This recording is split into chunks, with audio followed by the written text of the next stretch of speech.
कोणताही पडलेला कपडा घ्यायचा आहे, आकार देण्यासाठी एक परात घ्यायची आणि तो भाग कट करून टाकायचा. इथे असा गोलव्या आकारात कटिंग झाल्यानंतर याचे 2 भाग येईल. आता काय करायचं, हे भाग स्टिच करून घ्यायची. मध्यभागावरती एक कट द्यायचा आहे आणि सरळ बाजू वरती काढून घ्यायची. आता जो मध्यभागावरती जो पडलेला होल आहे त्यातून तुम्ही वेस्ट फॅब्रिक घालायचे आहे. तुमच्याकडे कोणतेही वेस्ट फॅब्रिक असेल ते तुम्ही यामध्ये टाकू शकता. आता अशा पद्धतीने मार्किंग करून तो भाग स्टिच करून घ्यायचा. आता दुसरा कपडा घ्यायचा आहे तुमच्याकडे पडलेला जो असेल तो, आणि त्याला अशा पद्धतीनं फोल्ड करायचं आहे. आता शिलाई बाहेरचा जो भाग आहे तो खालच्या बाजूने यायला हवा. तर ही एक डिझाईन बनवणार आहोत. तर अशाच पद्धतीने पूर्ण सर्कलवरती पट्ट्या ठेवायच्या आहे आणि त्या पट्ट्या बाहेरच्या बाजूने स्टिच करून घ्यायच्या आणि पट्ट्या व्यवस्थित लावून घ्यायच्या. बरोबर आकार यायला हवा, व्ही आकार.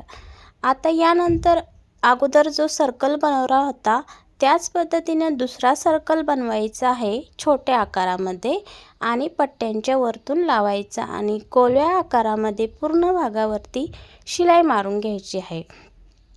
जसे तुम्ही व्हिडिओमध्ये बघितलं आहे अगदी त्याच पद्धतीनं. आता बाहेरच्या बाजूला एक पट्टी घ्यायची. इथे पट्टी तुम्ही उरेमध्ये घेऊ शकता किंवा सरळ घेतल्यानंतर पट्टीला छोट्या छोट्या प्लेट्स द्यायच्या आहे. आता तुम्हाला वाटेल त्या ठिकाणी गोलाकारात अशा व्यवस्थितपणे लावून घ्यायच्या आणि पट्टीला छोट्या छोट्या प्लेट्स द्यायच्या आहे. आता पूर्ण पट्टी लावून झाल्यानंतर इथे एक मोठी पाइपिंग बनवणार आहोत. पूर्ण भागावरती जी पट्टी लावली होती तिची आपण इथं पाइपिंग बनवणार आहोत. तुम्हाला जर ब्लाऊज शिवायला कंटाळा येत असेल किंवा ब्लाऊज तुमच्याकडून परफेक्ट जमत नसेल तर तुम्ही अशा पद्धतीचे कामे करून सुद्धा घर बसल्या स्वतःचा व्यवसाय करू शकता. हे तुम्ही तुमच्या सोसायटीत सेल करायचं आहे किंवा एखाद्या स्टोअरवाल्याला छोट्याशा मार्केटमध्ये तुम्ही याची सेलिंग करू शकता.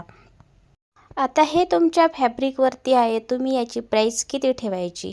जर फॅब्रिक छान असेल तर तुम्ही याची प्राईस वाढवून ठेवू शकता.